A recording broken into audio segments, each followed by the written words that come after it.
Ladies and gentlemen, citizens of the universe, this is Roster Watch. My name is Alex Dunlap here with Cody Carpentier and the Trash Man. It's a time for us to get together and for the first time discuss the Roster Watch Dynasty Top 250 here on the pod as a three-man group. As you guys know, if you listen to the podcast or watch the show on YouTube, Trashman and Cody are often getting together and banging heads over their consensus rankings of the Roster Watch Dynasty Top 250, where I'm just kind of popping into the sheet and just complaining about their stuff all the time and telling them how wrong it is. And we figured now with this newest exercise where we've added in the rookies, that's kind of the point of the show today. The rookies are getting added into the Dynasty Top 250 now that we're post-combine. Like we're going to have rookie talk, but there's talk about other things that I just don't understand about what's going on here with these rankings. Oh boy. Yeah. So I've already talked some sense into you guys about Rashee Rice. Here's my one thing, Trash Man, and I just want you to consider this about Jeremiah Love. Okay. So we have Jeremiah Love here, who's a 21-year-old rookie who is going to be going to a situation likely taken in the top. Cody, what is his absolute floor? The ceiling right now is Arizona at 3, and the absolute floor is, Washington at 7. No, I would say the absolute floor is Kansas City at 9. New Orleans. Oh, okay. Yeah. All right. So he's a guaranteed top 10 pick. It's a guarantee that he'll be a top 10 pick. We've seen what happens when these rookies are top 10 picks. The dude, goes to the combine, actually works out at the combine, right? Unlike everybody else. He comes in and he weighs. What was his exact weight, Cody? Do you remember off the top of your head? He came in at 212 pounds, 6 foot even, and ran a 4.36. Yeah. Whereas we had him projected at like somewhere like a 4.45, something like that. He breaks 4.4, runs a 4.36. Ace is the whole, we hear Ace is the process as far as the interviews, all the rest of it. I compare him to like a Darren McFadden type player.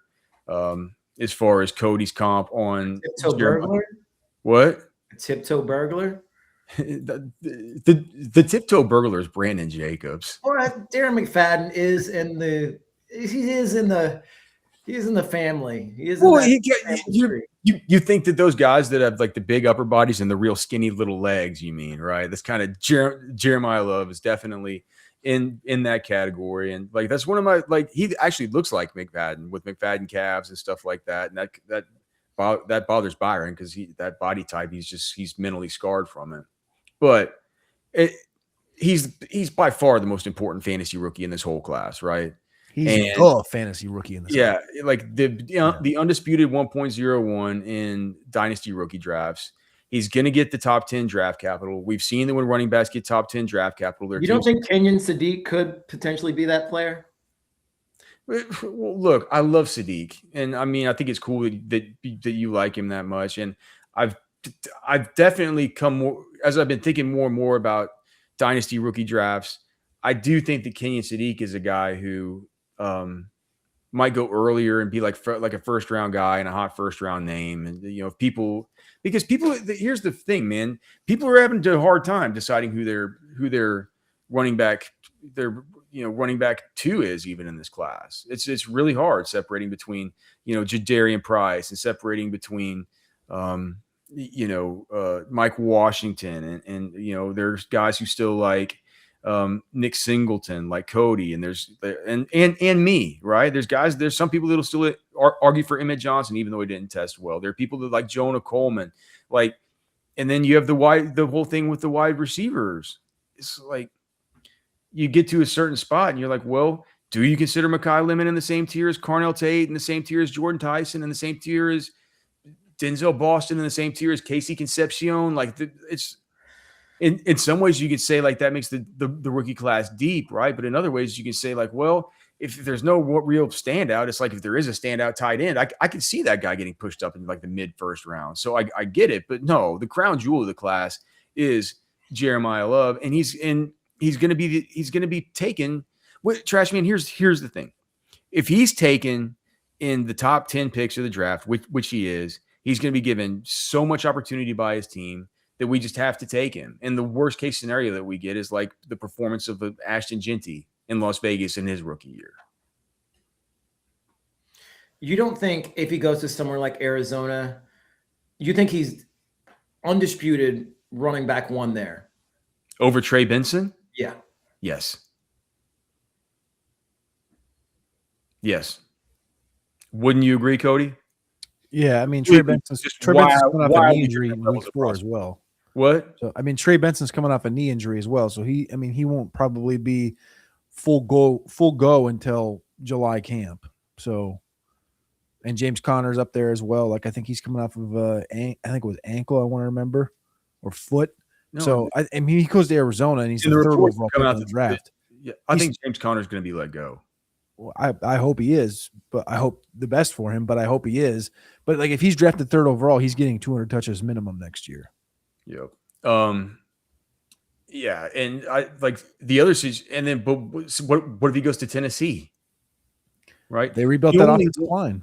The only one that I wouldn't mind Arizona at all. The one that I would be like, man, I don't like that very much is if he went to the Giants. Yep. Right, because then you'd have Scadaboo there, another young guy to worry about for years. Yeah, Scadaboo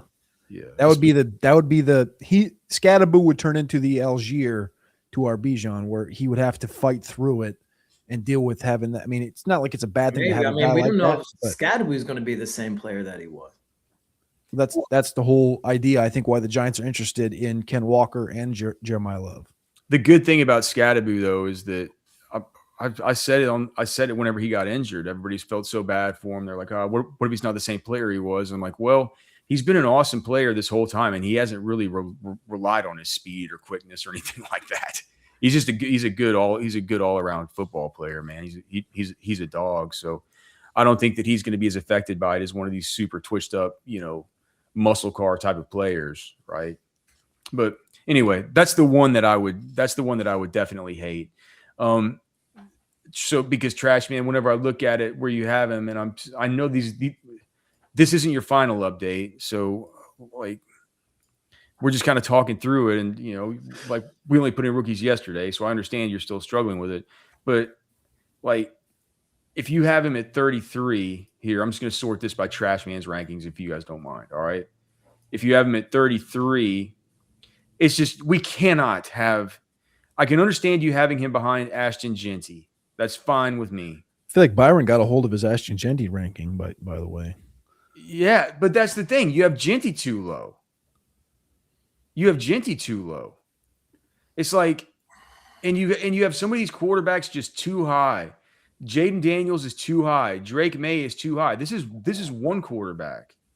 Like you have these guys at 17 and 18 and one quarterback. You're really going to be in a dynasty draft in a startup, and you're going to take a quarterback and with your 2nd round pick? That's just I know you're not. You got to think about if you're in a startup draft, what you're going to do, man. And like these guys like Genty, James Cook, who's only 26. These guys like these guys that you can build the whole roster around. These are I wouldn't even mind having Pickens, up there, sort of like up here where you have like.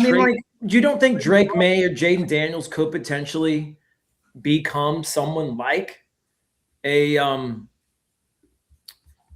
like a who? Josh Allen. Josh Allen's going 13th right now. Like a Josh Allen, Lamar Jackson in fantasy. Yeah. In one QB, Josh Allen's going 13th on Keep Trade Cut. Drake May's at 23. I will combat that, which is saying like I do think a couple of these quarterbacks deserve to be up in this category. Because I mean I have a couple guys up here as well. So I'll combat that in the 2nd round. If you like, I believe in everything that they're doing in New England right now. So, Josh Allen just got his wide receiver in DJ Moore. I think Drake May is going to be he's set up for the next 10 years in New England, and I don't think Vrabel's going to allow that thing to fall apart from a receiver perspective. And I think we kind of assume, I do at least baked into my ranking right now, is that they're going to add somebody, whether it's AJ Brown or Brandon Ayuk, or they draft somebody aggressively. Like I think they're going to surround him with weaponry. and he's 24. So like for me, those two guys specifically, I believe should be in the top 20 conversation for sure. Fine. But then say, all right, so I've already talked to you guys off again having Rashee Rice in that same area, which was ridiculous. But which again, if you look at the history of guys actually going to jail, like if Rashee Rice doesn't and he plays football, he is, and we all like Xavier Worthy. He is the only guy in Kansas City. I don't like Xavier Worthy as an NFL pro. Let me just get it out there. Like I don't like him as a pro. He's been a bust. He's had the opportunity and he has not been good. And I'm beginning to think more and more these super. It's like it's been proven, man. Like the one narrative at the combine this year that I do think is true that all the cockamamie media kind of went on is like these guys that run super fast, super duper fast. Like which one has been good? And the 4.2s, I don't think the list exists. They just haven't. I mean, it doesn't make sense because you think the fastest dudes, these guys should come in and be good. They'll take the top off the deep. Maybe that's what they do is they use them to take the top off the defense. They just don't throw them the football or they're just no good. But Worthy hadn't been good. He's had opportunities. I know he's a little bit banged up last year, but you can't excuse away all the opportunity that he blew. He's blown it. Yeah. Anyway, regardless, I think that all this is fine. I just look at like where on keep trade cut is Jonathan Taylor vis-a-vis Jeremiah Love? Just out of curiosity, since Jonathan Taylor's turning 27. Jonathan Taylor is 21st right now in one quarterback. Jeremiah Love is 16. Running back 8 for Jonathan Taylor, running back 5 for Jeremiah Love. I just think that I think that JT like Genty, who's 23, Jeremiah Love's 21, man. He's so good. I think we need to be taking him into consideration. Like, I think he's probably pretty fairly priced right now. Trash. I mean, the thing is, like, I'm where I'm putting him now, where I have a lot of these players now that I'm just putting in, is where I think they should be and I guess in comparison to these other players. But I will consider for my final rankings where people are actually taking them, and I mean, that'll definitely factor in. All right. So that's fine. The next one here, you guys have general agreement here in Carnell Tate, who sort of falls in as far as along with the wide receivers in this mold of Jameson Williams, Ladd McConkey, a 29-year-old A.J. Brown. I think that sounds perfectly fine to me. I don't know why the huge difference or the significant difference between Carnell Tate and Mekhi Lemon. To me, it's like I understand that in rookie drafts, we're going to have to, rank them in order. If you want to have Carnell Tate over Lemon, I think it's fine. I think that's probably what I'm going to end up having. I'm actually still struggling with it. This has been the longest in the process that I've struggled with something like this. But Cody, what is it that goes like? Are you totally locked in and just settled in with Carnell Tate, rookie wide receiver 1? Are you locked in and done? No. The way I have it is 32, 33, 34. I have Tate, Concepcion, and Lemon back to back to back. And I know the Concepcion ranking that I have in here is significantly higher than what his keep trade cut is. And I'm okay with that. I mean, it's fine. Yeah. I'm okay with that. Can I probably lower it 20 spots and you're safe in your rookie draft or in your dynasty drafts and startups? For sure. But that's also why we tell you to come to the show and to listen to the conversation of why guys are ranked a certain way. And you don't have to use this thing like a cheat sheet. You have to understand the draft you're in and the ADPs and the people you're drafting with. And for me, if you're that, like, if we're that high on them, you should take it into consideration from if somebody maybe missed the show and they're just using this, if they can get him a little bit later, you ought to say like, man, just get like a round or something high on the guy. But here's the problem is that I have these guys 32, 33, 34, just after Garrett Wilson, just ahead of Brian Thomas personally. And I am like this close to bumping Concepcion and Lemon ahead of Tate. Like, it's that close. That's how close I have these guys together. So it's like, sure, I could bump Concepcion down, but the thing is, if you bump him down, it's like you're bumping him down to what, like 75, and you're still high on him because his keep trade cut right now is 93. Well, then yes, bump him down to 75 and still be high on him. Of course, you do that. Yeah, dude. Like, what are we trying to do? Are we trying to hot take ourselves into oblivion here? That's not. But that's not. This is. We're trying to help people have the best drafts. This isn't a cheat sheet. Well, no, people are gonna look at it like rankings and say, Cody thinks I should take this guy right here. They're gonna look at it and say, Cody thinks I should take this guy here. They are. This guy belongs. What are we gonna give away some kind of encyclopedia along with this thing to say, hey, listen, there's all kinds of like, no, it's like it needs to be like, if you get to this pick, take this guy. You need to change that. We talk about this every year though in this dynasty context. Like, this is exactly why this conversation comes up, is because it's like we talk about it on the show. Here's this conversation. In the cheat sheet every single year. What's the cheat sheet have on it? Stay off this show with you. This is idiotic, man. We can't do this. The cheat sheet has what? 4 rules at the top, right? 3. Okay. It's a 3-step cheat sheet. So 3-rule cheat sheet. But that's because we bake in the ADPs in that. But this is what I'm saying. Like, you just said, should we have an encyclopedia? Sure. This is the Dynasty Top 250. It's like people are going to look at this list and say, I'm just going to draft these guys in this order. They're going to trust us. And what you're going to tell them to take Casey Concepcion 4 rounds ahead of consensus? That's not the point. That's not the point. Dude, I'm telling you, it is the point. Like, we need to fix that. Like, we can't have, like, this is why we're having the conversation. You can't,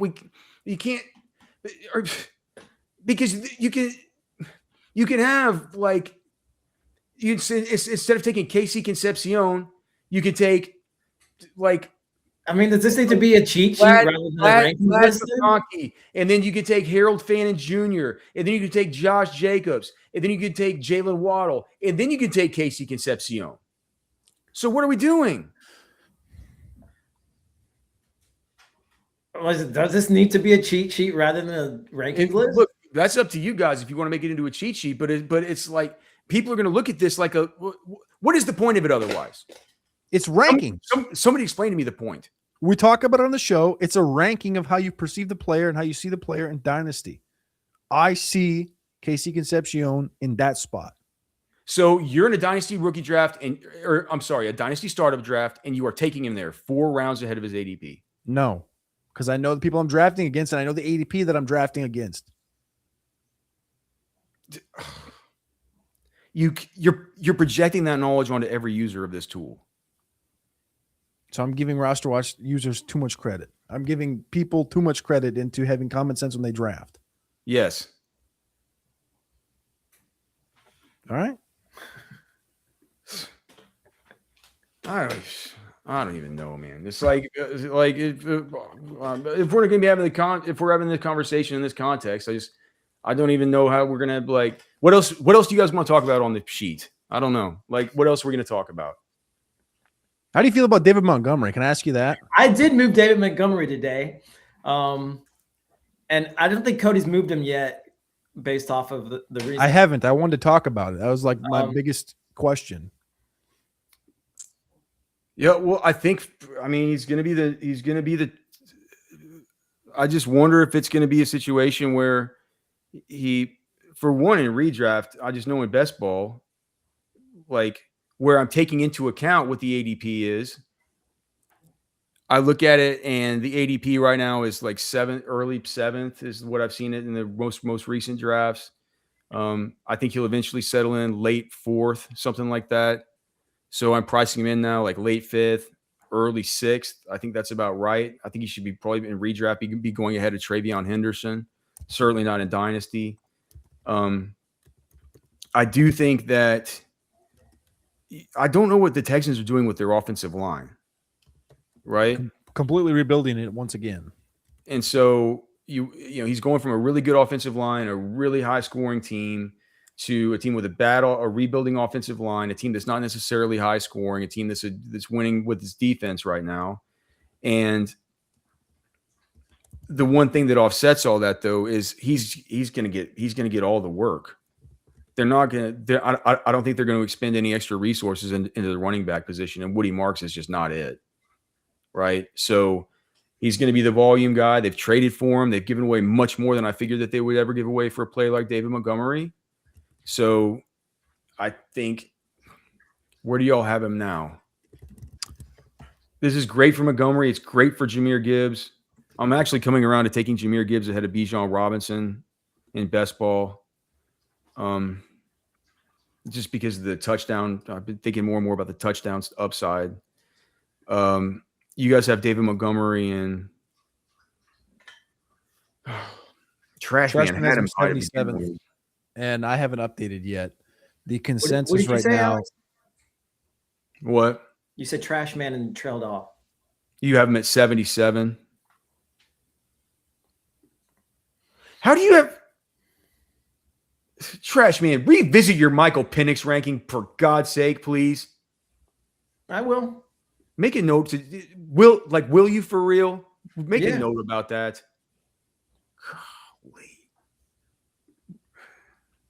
Make sure to revisit Luther Burden while you're at it, please.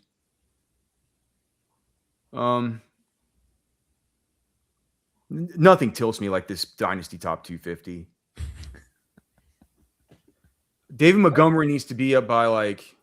He's 110 right now on the keep trade cut. He's up 35 spots overall in the last 3 days. He's the biggest riser in the last 30 days next to Jeremiah Love. For obvious reasons. I mean, I'd certainly. But I don't think he's done rising. That's the thing. I think when you talk about a guy like David Montgomery and the role, yes, he's a little bit older than Mixon was, but the role that we saw Mixon in a couple of years ago is, to me, it's fringe top 100. I would say ahead of an RJ Harvey for sure. I think ahead of a Jadarian Price. I think it's like neck and neck with like a Ken Walker, Travis Etienne. Which is that where it is on keep trade cut? No, I'm talking about for me. That's where I would have it for on keep trade cut right now. I don't think the keep trade cut stuff's done moving. And that has trailing ADP data, right? Yeah, so he's currently running back 28. That's next to Charbonnet, Trey Benson, Tyler Clearly, I mean, that's not right. Yeah, that's what I'm saying. I think he lands into the top 100. I'm thinking about putting him next to Ken Walker and Travis Etienne, who I think that's probably too high. Are both on the market right now. I have him right behind. I have him right behind Etienne, Barkley, and Swift right now. Okay, and in front of, and you have Corum up here right after him. Like, why do you have Corum this high? What's wrong with Corum? He's a backup. Were his backup statistics last year? He's a 26-year-old backup. Yes, his statistics were backup statistics. And he's on the best team in football? He's not on the best team in football. Does he play on the favorite Seahawks? To win the Super Bowl? Are the Rams the favorite right now? Yes, and they took a significant step up this last year in his output. He had over 700 yards. He had like, I don't know what it was. Was it 9? God, what was the number? 800 yards total offense last year. Didn't really get poked into the receiving game much, but I mean, we saw him in a lot of games. I mean, we're hammering him in props, but in a lot of games where he would be the guy that would come in and just kind of like overtake carries for like a quarter and a half straight. Like in a backfield with Kyron Williams, who we love Kyron, but Kyron's no longer in the 85% opportunity share backfield. Like Blake Corum took a massive step forward, and where's Blake Corum on keep trade cut? At the drop of a hat, Blake Corum can take over that backfield. Where is he on like consensus or keep trade cut or whatever? Blake Corum's currently running back 32. He's currently 12 spots behind David Montgomery as it sits right now. So he's too high. Kyle Monungai's too high. These guys suck. What are we doing here, man? Kyle Monungai. Who wants Monungai on their dynasty roster in the people that think DeAndre Swift is on the outs, or the people that thought Monungai did really well this past season, and that Chicago is a run team, a run first team. Yeah, I'm a run first guy. Right the hell out of this podcast, man. This is Anthony Richardson, and you're listening to Roster Watch. This is AJ Brown, and you're listening to Roster Watch. This is Josh Allen, and you're listening to Roster Watch.